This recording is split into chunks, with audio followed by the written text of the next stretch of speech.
Yo les terriens, ici Sweep et j'espère que vous allez bien. Alors pour la vidéo du jour, en fait on va parler de clonage. Enfin, c'est pas vraiment du clonage, c'est un peu plus complexe que ça, mais vous le verrez dans la vidéo. Donc on va parler de Thanos et de ses clones. Enfin, de ses soi-disant clones du genre. Bon, on commence la vidéo, vous comprendrez, c'est parti.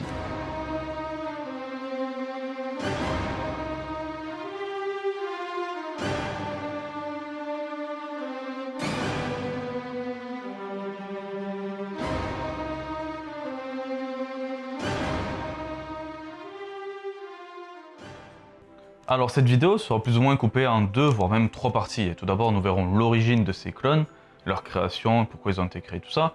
Ensuite, on verra les différents clones qui ont été créés, parce qu'au total, pour vous donner une idée, il y en a 7, enfin, il y en a un peu plus de 7, mais 7 plus ou moins connus qu'on a vus dans les comics. Et ensuite, donc, un petit conseil de lecture pour retrouver donc ces différents clones. Tout de suite, on commence du coup avec leurs origines.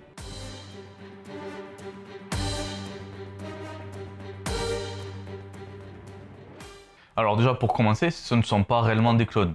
En fait, pour vous donner une idée, ils ressemblent tous à Thanos, ils ont tous plus ou moins le même costume, donc on pense que c'est des clones, mais c'est un peu plus complexe que ça. Et ils se définissent même comme étant les enfants de Thanos. Le problème c'est que si dans le titre, la miniature, j'ai dit les enfants de Thanos, certains auraient pensé à Gamora et Nebula qui sont ses filles adoptives, d'autres à Thane qui est son fils légitime, et pour ceux sinon qui s'arrêtent au film Infinity War, ils auraient pensé du coup à l'Ordre Noir qui sont appelés les enfants de Thanos dans le film. Donc déjà si je peux commencer à dire quelque chose dessus, c'est que normalement ce sont plus ou moins les enfants de Thanos. Alors tout commence à la période où Thanos était samaritain. Bon ouais, là c'est le... Bon, je vous le dis, ce comics ça se passe après donc tous les clones de Thanos. Bah, vu qu'il s'appelle le samaritain, c'est pour ça que je le montrais. Mais sinon ça se passe avant. Donc dans cette période, en fait, tout simplement, Thanos a renié la mort, il a renoncé à son amour, il a même renoncé à tout ce qui est conquête de l'univers et tout ça. Et Thanos est juste un samaritain, il veut commencer à faire le bien. Et vu que, ben voilà, il a plus soif de destruction ou autre, mais il a envie de continuer à vivre et de laisser des traces de lui et de continuer à être présent dans l'univers, il a plus ou moins décidé de se créer des enfants.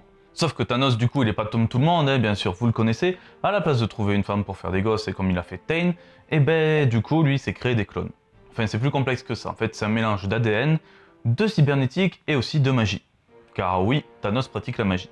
Ainsi, dès leur création, ces êtres qui ont donc été créés par Thanos le considèrent comme leur père, ils l'appellent ainsi dans les comics, lorsque certains le croisent, ils l'appellent père et non Thanos ou créateur, et donc voilà, ils se définissent comme tels. Et si certains donc ressemblent fortement à Thanos, d'autres ont des caractéristiques un peu plus spécifiques, car en effet, pour certains, lors de leur création, il injecta plus ou moins un talent ou une caractéristique qui était propre à ses ennemis. Bon, vous verrez tout ça donc dans la deuxième partie où je les présenterai tous, mais voilà. Et chose à savoir bien sûr, c'est que ces enfants de Thanos sont tout simplement appelés Thanosi. Du coup maintenant, il est temps de découvrir un peu tous ces clones, tous ces enfants qui ont été créés par Thanos, car certains sont assez puissants et d'autres sont extrêmement intrigants. Donc c'est parti, on va découvrir les Thanosi.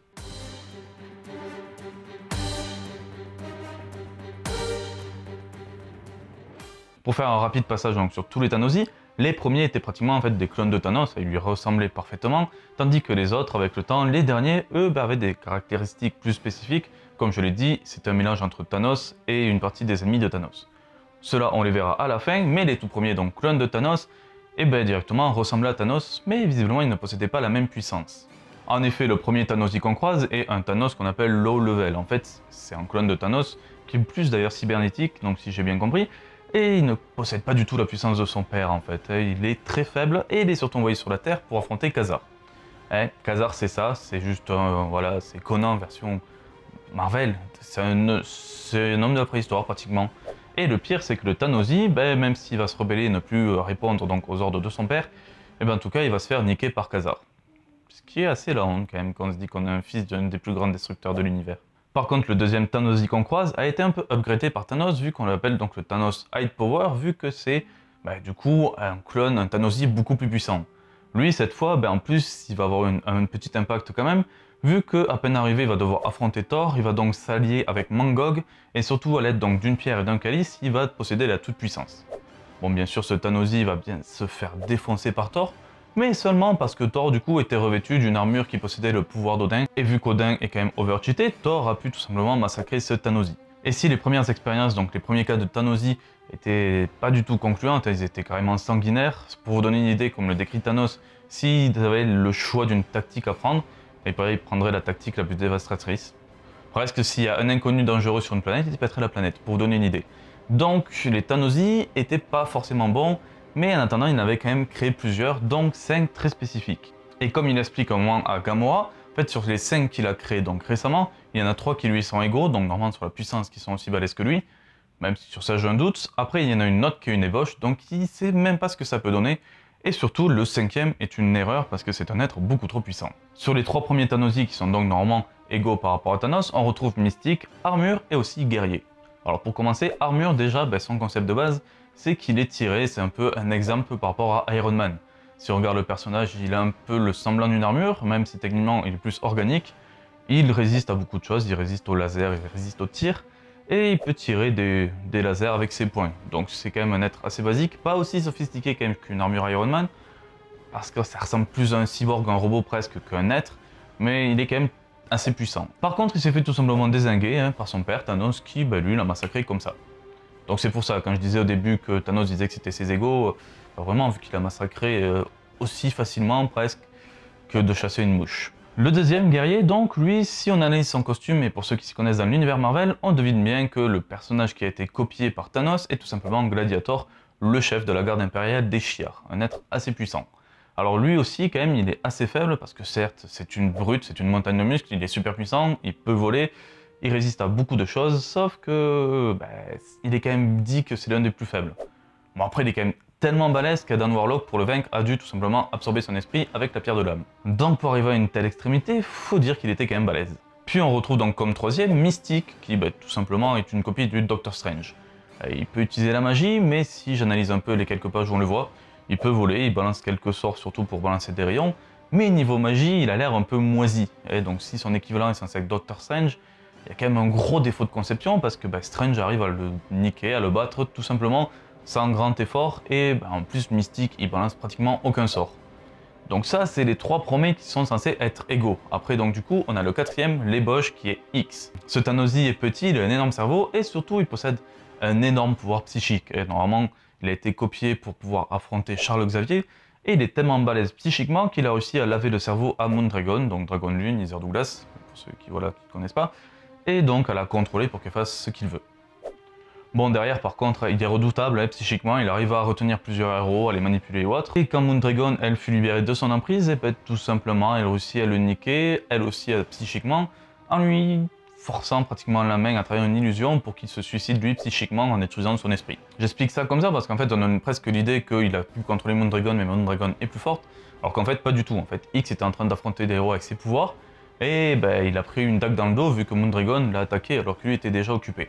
C'est un coup en traître, mais X, il est vraiment très puissant, et donc psychiquement, il était balèze. Et on arrive donc au dernier, l'erreur, comme a dit Thanos, car il a créé un être beaucoup trop puissant.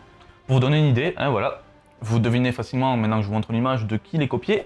Omega, donc c'est son nom, est une copie de Galactus. Et pour vous donner une idée, en fait, durant Infinity Gauntlet, Thanos, avec donc, le pouvoir du gant de l'infini, a réussi à récupérer une partie de l'ADN de Galactus pour en faire un clone. Ouais, le mec a réussi à cloner une entité quand même, ce qui est en soi un grand exploit, et c'est aussi super dangereux. Omega est très redoutable car contrairement à Galactus, lui ne connaît pas l'effet de faim. En effet, qu'il ait le ventre vide ou plein, il possédera toujours la même puissance. D'ailleurs, en fait, on peut même dire qu'il a toujours le ventre plein, et il est extrêmement puissant, il résiste à tous les héros. Une bonne partie même de sa puissance se cache dans son vaisseau. Mais même lorsqu'il en est éloigné et que le vaisseau est détruit, il reste quand même, il possède quand même le pouvoir d'une entité cosmique, et il est extrêmement puissant. Et pour donner une idée, pour le vaincre, on l'a balardé quelque part dans l'espace sur une planète tout seul, et on a utilisé toute une armada assez puissante pour détruire la planète, et donc Omega avec lui. Ouais, Thanos a été un peu trop loin là-dessus. Du coup, voilà tout ce qu'on peut croiser comme Thanosy, donc dans les comics. Maintenant, je vais vous dire sur quel récit vous pouvez les retrouver, c'est toujours sympa.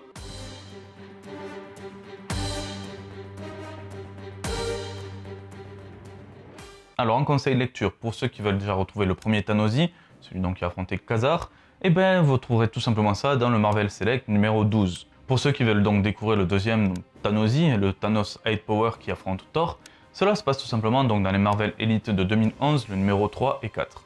Puis si vous voulez découvrir donc les 5 autres Thanosy qui sont assez spécifiques, et donc le Thanos qui est en version Galactus, en version Doctor Strange ou autre, cela se passe dans le Gouffre de l'Infini que vous pourrez retrouver assez difficilement quand même dans les Marvel Mega hors série numéro 18 et 19.